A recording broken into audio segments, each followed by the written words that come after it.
Soul Activation with Sylvia。 喺新地球揚升嘅過程入邊，有一群自願投身到地球嘅志願者嚟擔任帶領同協助揚升嘅角色。如果只有志願者做開路嘅帶領，冇一齊共振、一齊落實嘅共建靈魂，新地球係冇辦法真實咁建立。志願者係引路嘅光，而你就係構成新地球實質本體嘅力量。你好，我係同大家分享新地球信息嘅 Sylvia。喺今集入邊，我哋安靜落嚟，重新去覺察，憶起同喚醒志願者同共建靈魂各自嘅位置同使命。好多時候，我哋總會將眼光不自覺咁放喺最前方、最明亮嘅嗰一群志願者身上，甚至向往、渴望成為佢哋當中嘅一份子。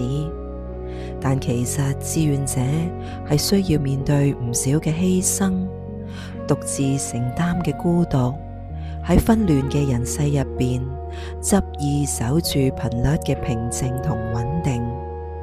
呢個就係佢哋主動降臨、承擔起嘅重任。但其實呢一群嘅力量並不足夠，我哋往往忽略咗一個最重要、最真實嘅部分。一條道路就算有人率領開闢，有人點亮，假若冇人願意踏足，冇人一齊去鞏固，呢條路最終只會停留喺虛無嘅光影當中，而無法真實。新地球從來唔係遙遠嘅異地，亦唔係未來才會到達嘅時間點。新地球係每一個人嘅意識、頻率、心念同行為一點一滴累積而成嘅真實維度，能夠讓呢一片新地球落實、成形穩固，從來唔係單一志願者嘅力量，而係需要每一位願意覺察、願意共振、願意一齊共建嘅你，覺醒共建者。今日我哋以靈性任務同現實責任兩方面去講解志願者以及覺醒共建者兩者明確嘅使命同責任。首先係志願者嘅真實靈性任務，佢哋係主動從高維嚟到人間嘅靈魂，亦係呢一場揚升嘅開路先鋒。喺靈性層面，佢哋首要嘅工作就係穩住頻率。佢哋喺舊地球充滿恐懼、分離、對立嘅低頻入邊，穩定純正嘅光同埋愛，樹立起屬於新地球合一嘅能量點，穩住整個地球嘅能量網格。佢哋天生能夠睇到舊時代嘅虛幻，所以負責打破陳舊嘅思維，瓦解僵化嘅信念，溫柔咁揭露舊制度、舊模式嘅不足，替人類打開一線覺醒嘅出口。同時，佢哋本身攜帶住宇宙編碼，活化自身嘅星際 DNA，成為高維同人類之間嘅橋樑，替地球傳遞純正嘅高維信息。所以佢哋必須要先療癒自己，清理自身嘅情緒，完成靈魂嘅整合，率先活出新地球嘅意識狀態，成為所有人看見嘅示範模樣。喺物質世界嘅生活，佢哋亦有明確嘅現實責任。志願者會創立新嘅理念，連結覺醒嘅社群，建立療癒體系，讓人有地方學習，有地方一齊成長。佢哋會將高維難明嘅信息翻譯成我哋能夠理解嘅語言，傳播合一、慈悲、自由意志嘅真理。佢哋抵擋負面能量嘅侵擾，守護住每一位剛剛覺醒、帶有一啲脆弱嘅覺醒共建者，讓佢哋唔會再被舊能量所吞噬。而我哋見到嘅孤獨、不被理解，就係佢哋必然承受嘅帶領代價。佢哋默默整合所有志願者嘅力量，安靜規劃新地球嘅進化節奏，只係為咗替人類鋪平一條揚升嘅道路。即使擁有強大嘅開路能力，志願者依舊明白，單靠志願者嘅帶領係冇辦法建立新地球嘅文明。就係因為呢個原因，宇宙需要另一群靈魂，就係覺醒共建者。我哋永遠唔會使用追隨者呢個名詞，因為從來都唔係依附，更唔係從屬。覺醒共建者多數係地球原生嘅靈魂，帶有微量嘅業力。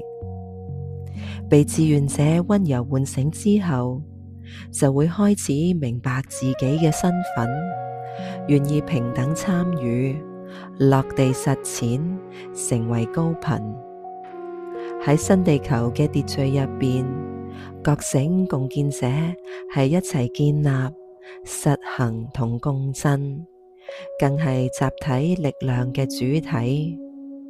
共建者一樣有靈性層面嘅任務。身為共建者，第一件事係修復自己，打開內在嘅覺知，清理過往嘅傷痛同舊有嘅業力，慢慢提升自己嘅振動頻率，讓自身嘅頻率能夠同新地球互相共振。然後你將會成為別人身邊嘅光，唔需要刻意張揚，你只需要穩住高頻，呢一份平靜同愛就會自然以輻射式散播到你身邊嘅家人、朋友、周圍嘅環境，放大整體集體意識嘅能量光場。你會開始遇見同頻嘅靈魂，彼此連結，互相扶持，形成溫柔嘅覺醒網絡。共建者係會尊重每一個人嘅自由意志，唔會去說服、強求同批判，只會用自己溫柔嘅頻率去影響他人，同志願者成為互補同合作嘅關係，完成最柔和嘅集體覺醒。而喺現實生活當中，共建者嘅現實責任亦都非常重要。喺日常生活入邊，去學習同運用包容、合一、非暴力，守住自我內在主權，唔再被外界動盪而波動。同時亦願意善待自然，簡化生活，保持心靈療癒，參與互助共享平等嘅純正社群，亦溫柔支持志願者嘅理念，用自己真實覺醒嘅經歷，獲得真理，散播愛同埋光。共建者可以穩定身邊人嘅情緒，化解人與人之間嘅對立、衝突同分離感，修復人際關係之間嘅失衡能量。最重要嘅一點係共建者慢慢唔再需要依賴任何帶領嘅力量，發展屬於自己嘅內在覺知，將來亦會成為點亮他人嘅啟發者，將揚升嘅使命溫柔傳承落去。地球要全面轉換，真正成為穩固嘅新地球，並唔係少數高頻靈魂就可以達到。地球要全面成為新地球嘅力量，係需要全球嘅人達到90% 以上，到達6D 以上嘅覺醒程度，集體意識先至可以構建成新地球嘅力量。就因為呢個原因，志願者永遠冇辦法獨自完成揚升。無論志願者嘅能量有幾高，犧牲幾多，承載住幾多嘅重擔，如果大多數人冇完全覺醒，冇穩住高頻，新地球就冇辦法完整顯化到我哋嘅現實。以下係地球守護者嘅作者 Dolores Cannon 曾經提及過嘅經典頻率分離真相。當地球震動不斷攀升，低頻會自成一個世界，高頻亦會自成一個全新嘅維度。新世界只屬於願意提升頻率嘅人，冇人可以能夠被別人單獨咁帶到高維嘅狀態。志願者可以穩定能量，可以示範高維嘅模樣，可以抵擋黑暗，但只有無數嘅共建者一齊紮根，一齊落實，一齊穩定心念，新地球先至會真實顯化。少數人能夠點亮星火，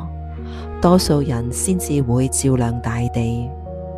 好多人仍然覺得自己平凡、渺小、微不足道，但你要記住，志願者係引路嘅光，